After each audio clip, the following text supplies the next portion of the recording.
From the UBS Broadcast Center at Union University, this is Jackson 24/7. More than 100 debate team members have converged on Union University. They'll be engaging in a much more civil discourse of public policy issues than what we've heard in the political season this year. The topics in the elimination rounds range from the Constitution to ethics in professional sports. Last year, nationally ranked debate specialist Allison Pulliam won the Bulldog Invitational Debate Championship. If you're not in the know on how the judging is done in collegiate debate, let's go to Alex Northcutt. He has all the details. Let's run down how championship debate works at the college level. One finalist is called the affirmative. That means she is going to argue in favor of the resolution or the primary topic of debate. The other finalist is called the negative. That person will challenge the affirmative's argument and try to point out flaws within their case. In the first round, the affirmative has 5 minutes to make their case. The negative will follow with a 6-minute speech. After each first speech from each contestant, they will then be followed by a 2-minute cross-examination of their challenger. In the second round, the affirmative will have 3 more minutes to build their case furthermore, and the negative will follow that with a final 5-minute speech. In college debate rules, the affirmative will have the last word with a final 3-minute speech as well. A panel of 3 judges will score the debate and then determine the winner. Now you know the debate rules. Let's go inside the UBS Broadcast Center where Dr. Webb Drake will introduce the contestants for the Bulldog Invitational Debate Championship on Jackson 24/7. Hello and welcome to the 2016 Bulldog Debate Tournament Finals. Today we have a closeout in the finals from the University of the Cumberlands. So congratulations to the University of Cumberlands. For the affirmative today, Bethany Wilson will be advocating for the resolution, and for the negative, Jordan Floyd will be negating the resolution. Today's resolution is the presidential debates aren't. Very timely resolution in for today. So the presidential debates aren't. So representing the affirmative, Miss Bethany Wilson. Bethany, you have 5 minutes. Thank you. All right. Thank you, everyone, for coming out today. Thank you to my judges. It's really exciting to have an audience, a large audience, and this is a really interesting way to do debate. I'm really excited about it. Congratulations to my opponent for making it this far. And with that, we'll get on into the round. So today we're debating the presidential debates aren't. As the affirmative, it's my job to define the round, so we'll be defining as the presidential debates will be the presidential debates in the United States of America. R means we're talking about the current ones, not ones from 100 years ago. R are right now, the current presidential debates and how they're handled. Not, it's are not, aren't, it's not being done, and we're talking about the presidential debates aren't fair. So we're talking about fairness. The dictionary defines fair as without trying to achieve unjust advantage. So in order for it to be fair, there can't be any bias towards it. There can't be any motive for achieving unjust advantage. There can't be any actions that are trying to achieve an unjust advantage. As far as a weighing mechanism, it'll just be more true than false. Whichever argument at the end of the day is more true than false will win the round. With that, I'll get into my first contention. My first contention are simply that the way the debates are set up are not fair. So the people that are in charge of deciding who debates who and who gets to be up on the stage and talk to the American people and debate their ideas in front of them is the Commission on Presidential Debates. A little bit of information on this commission. It's completely private. There is no governmental oversight on it. It's a completely private entity. It's made up, it's headed up by Mike McCurry, who is a Democrat, Bill Clinton's former press secretary, and a Republican, Frank Fahrenkopf, who is the former chairman of the RNC, the Republican National Convention. This in and of itself, that it's headed up by the 2 big parties, leans towards, there may be some bias, but we're not sure. However, when we know for a fact that Mike McCurry, the Democrat, has written articles, this is according to the National Review, has written articles, many articles, putting down other third parties and saying the fact that they're a third party, not just because of what they believe in or what they stand for, but the fact that they're not part of the binary of Democratic and Republican, because they're not part of that, they're in some way not good enough. They're in some way not useful. He doesn't like them. Moving on to the fact that not only do they have this motive and this bias internally, they've put it into actions in how they choose who debates who. So the current rules, the current criteria for how you get to be in a debate, you have to be polling at least 15% in these 5 polls: ABC, CBS, CNN, Fox, and NBC. In all 5 of those, you have to have at least 15% polling. Now, these news networks in itself, if you mess up really bad in just one, say you get something that's 14% in just one of them, but you have really good in all the rest, you don't get to debate. Just right there. Now, this already, we have to question why our news networks, who are made up of people with biases and towards different directions, many of them being Republican. Fox News is known for being very pro-Republican. Maybe not in every single case, but overall, it's very Republican. They discuss things between Republican and Democrat. Same thing with CNN, CBS, ABC, NBC. What they focus on is this binary system that we have, Republican versus Democrat.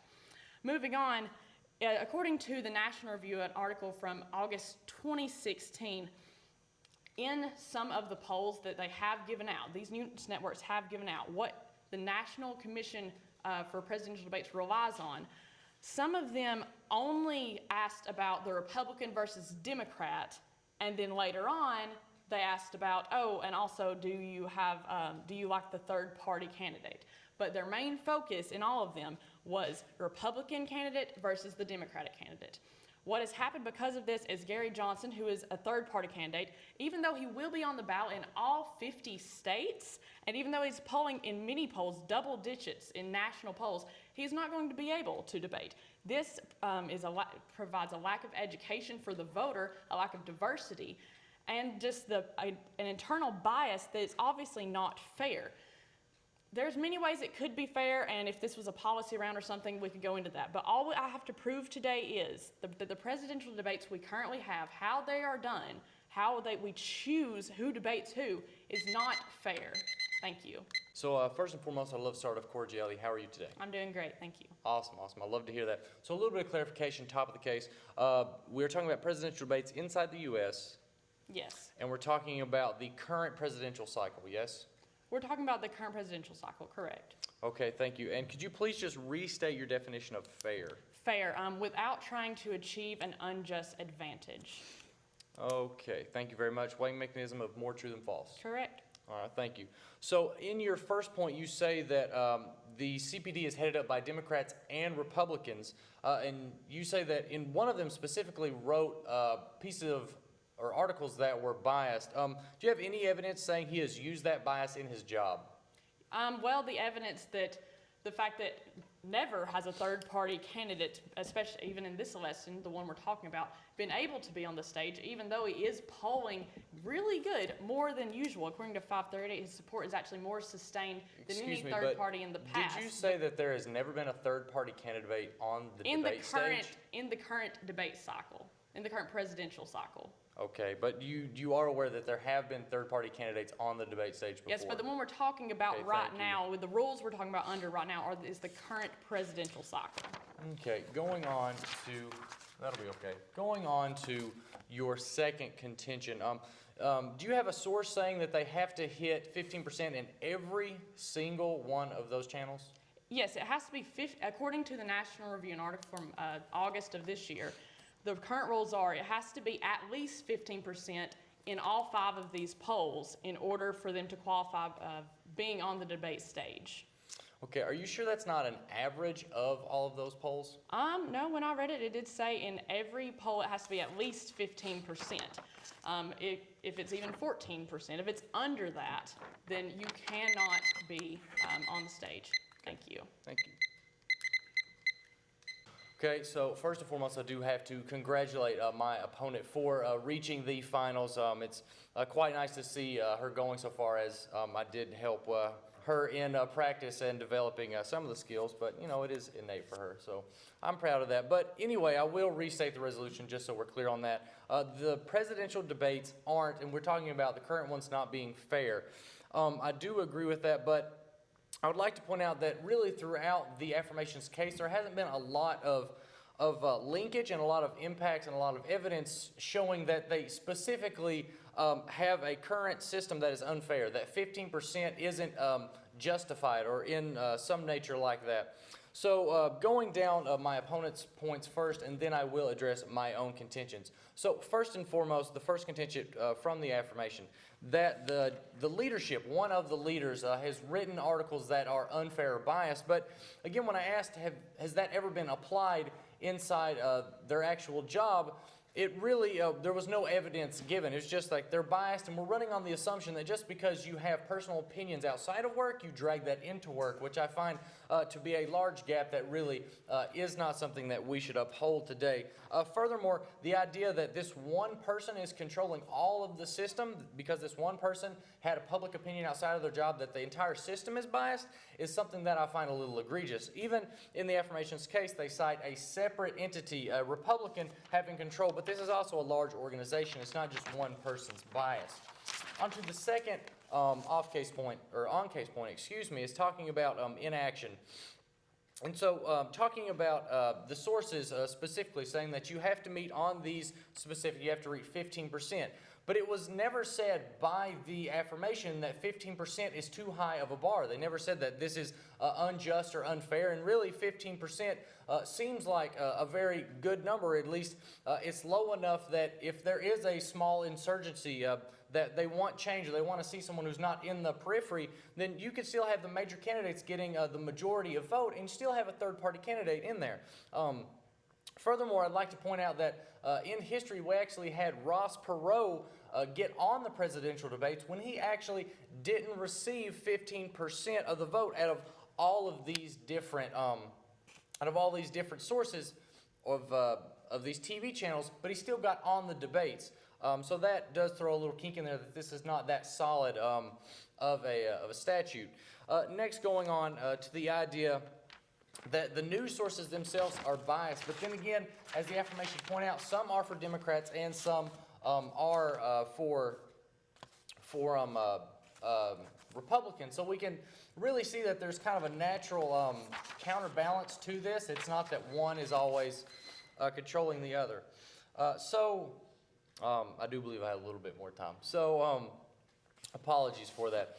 So with that being said, there's not really any proven bias that the standards presented today by the affirmation are unfair, that there's not already a current balance in the status quo, and I think that's something that's very important today. Now, moving on to my points. My first one is just that being of a type of debate that is currently held in the presidency that we will have coming up very shortly, and that is town halls. And that is where the American public can actually talk to the presidential candidates themselves. They can ask questions from the public. It actually is very fair. That is a very good measure of what the American people think, to have and to see how these presidential candidates themselves actually interact with the public and answer questions from them. So that is a fair system. My second point being that there's an actual reality shown from the presidential candidates and how they will act quickly on their feet, which is something that is very important in a head of the executive branch and really what's so-called as the leader of the free world.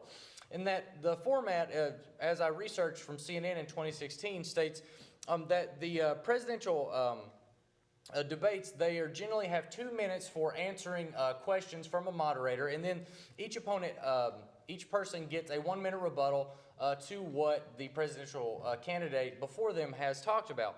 So we can see that we can see under quickfire what these presidential candidates will think. What is their gut reaction, what they really think. They don't have all this massive amount of time to prep for that specific question. Yes, they prepare for it before, but it's not that they know what that exactly is. So we can really get a judge of who they are and maybe how they respond quickly to problems that arise. So in summation, what I'd like to point out is that on the affirmations case, there is a lot of calls that just because the CPD, the commission, is made up of people with inherent biases, that they must bring that into the workplace. But again, that was not proven through evidence, nor was there an example shown where the Democrat leading the CPD actually used his bias in the workplace. And also there are natural balances to take out if there is bias. It's not one man leading the CPD. Furthermore, inaction, brought up the example of Ross Perot actually got into the debates without having 15% in all of those different channels. And then furthermore, for my case, I strongly contend that it's more likely that the presidential debates are fair because we have fair systems such as town halls where the people of this country can engage with the candidates, and furthermore the fact that each candidate gets to respond to a question and show who they really are in the moment and how they think naturally. So for all that, I urge a vote for the negative. Thank you. My opponent? Yes, ma'am. All right, go ahead and start time. All right, again, how are you doing today? I'm doing quite well, thank you. Great. Going to go ahead and get into your case then. One thing I want to ask you, if someone has more competition, do they have better odds of winning or worse odds of winning?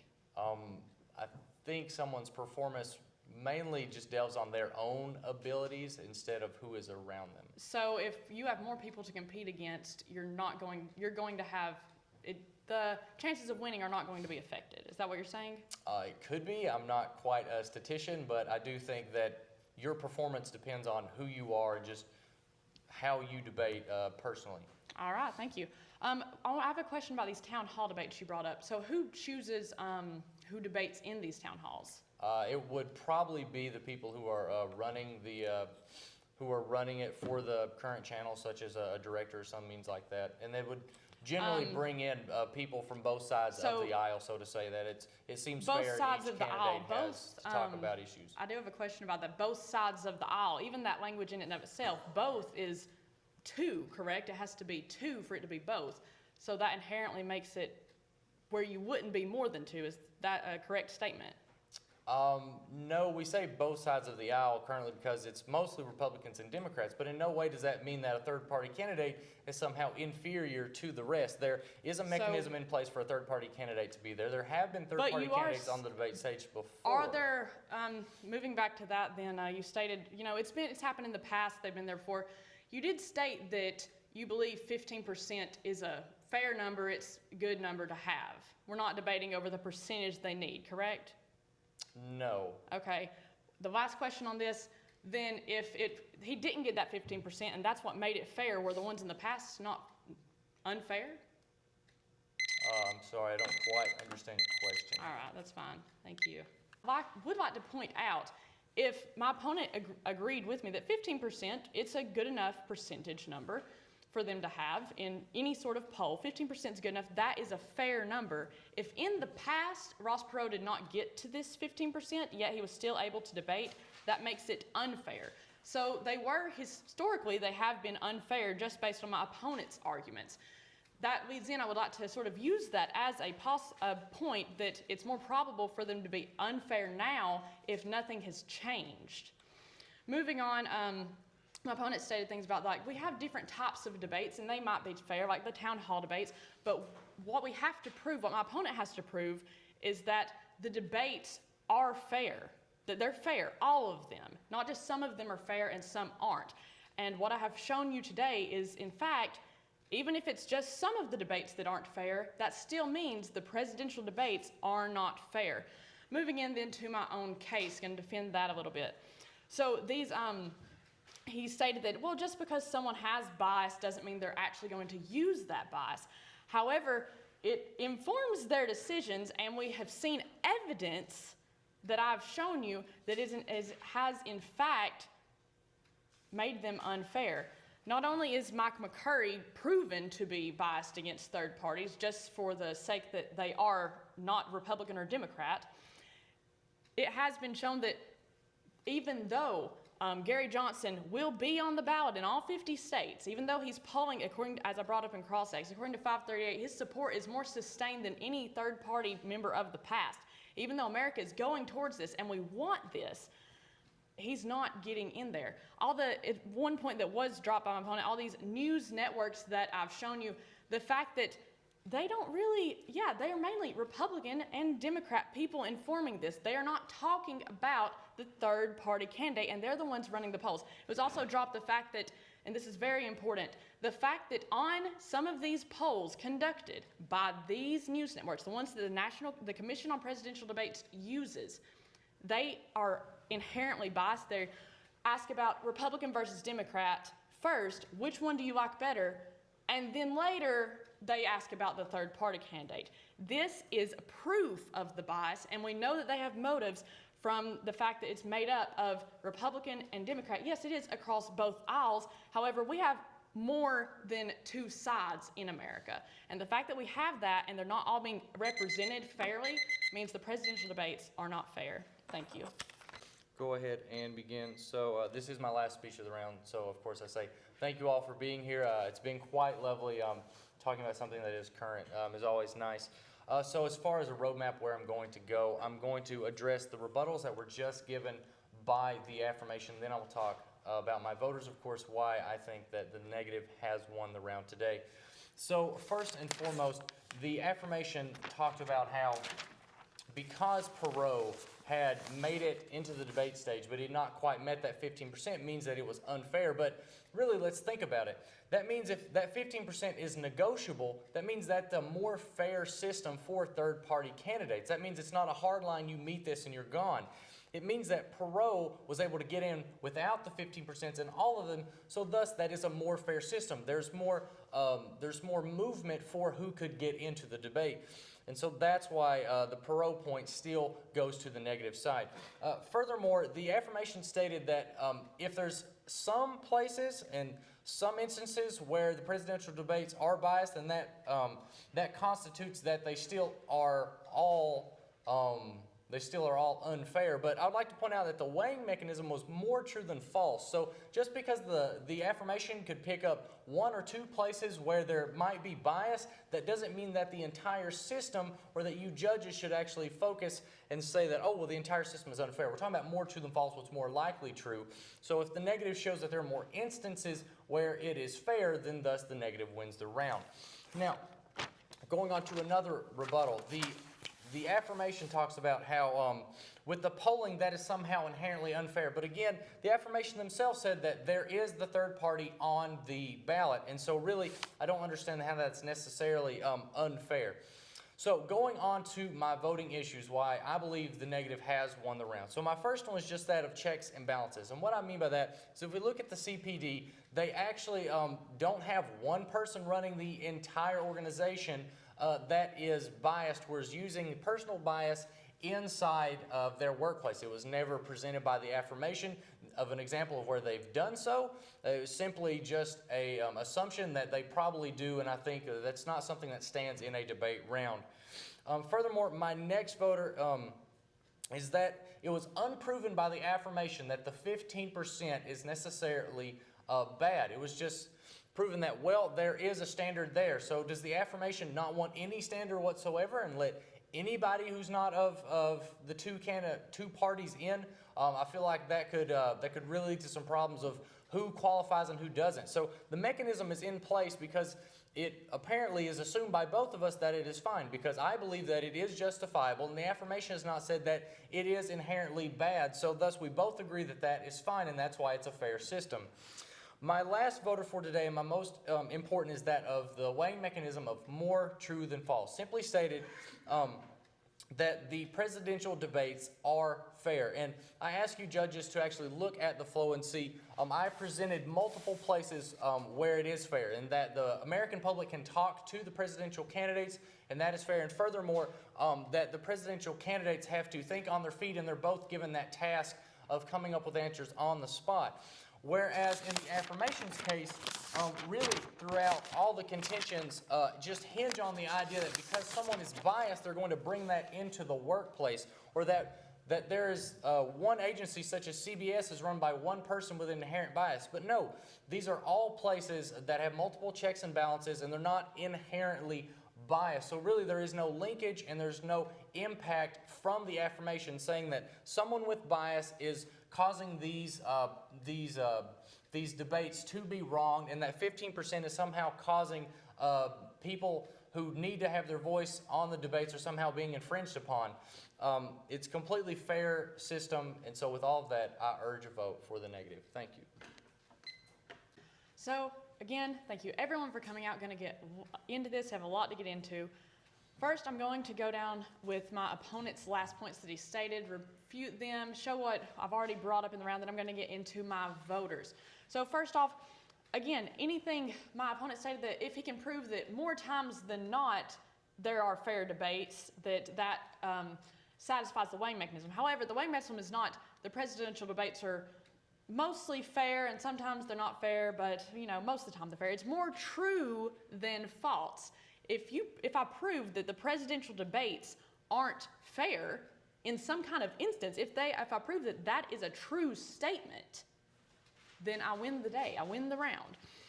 Moving on then, his next point, again with this about it being negotiable, makes it easier for the third parties. It's done that in the past. It makes it easier, therefore it must be fair. However, I'm not advocating that we should make it easier for third parties to get in or easy for anyone to get in. I'm advocating for fairness, and that's not what's currently happening. With that, I'll go ahead and get into my voters. My first voter today will be that of the weighing mechanism. I've already brought this up. It must be proven today by the negative, if he is to win, that the presidential debates are fair, and that is more true than false. However, the fact that the point was dropped, that some of these polls by these news networks, actually, it was dropped, and he brought it up in his last speech, but it is a little bit of new argumentation. I will address it though. The fact that it asks you first, Republican versus Democrat, and then later on says, oh, also this third party candidate, that is a bias.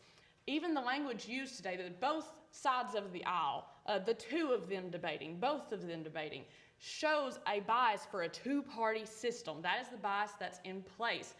And today's definition of fair has been without trying to achieve an unjust advantage. I brought this up in cross-ex. If you have less people competing against you, you're more likely to win. There's your advantage. If I'm just competing against one person, I have better odds, and that is their bias. I've proven that today. For all these reasons, you must vote in the affirmation today. The presidential debates are not fair. They're not fair in the way they're ran. They're not fair in the way that they get the people on the stage. The polls in themselves, how they choose who gets on the stage and who you like best, the polls themselves are not even fair. Therefore, the presidential debates as a whole cannot be fair. Thank you. The judges are making their decision. Who do you think won the Bulldog Invitational Debate Championship? Well, we'll all find out right after this timeout.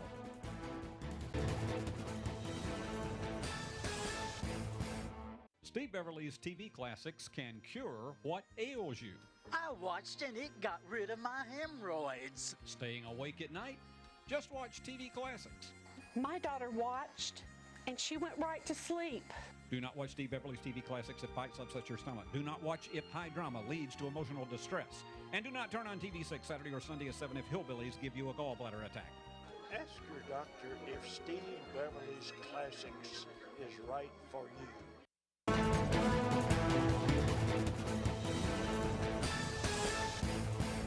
Thank you very much, Jordan. Thank you very much, Bethany. Excellent, excellent job. We have the results here. And so the finalist, the person who's made it to the finals, but falling just short of the championship, is the affirmative, Miss Bethany Wilson. Congratulations. And that makes our tournament champion this year, Mr. Jordan Floyd. Congratulations, sir. And this would be yours. Good job. Congratulations. Thank you very much. And that is all from the 2016 Bulldog Championships.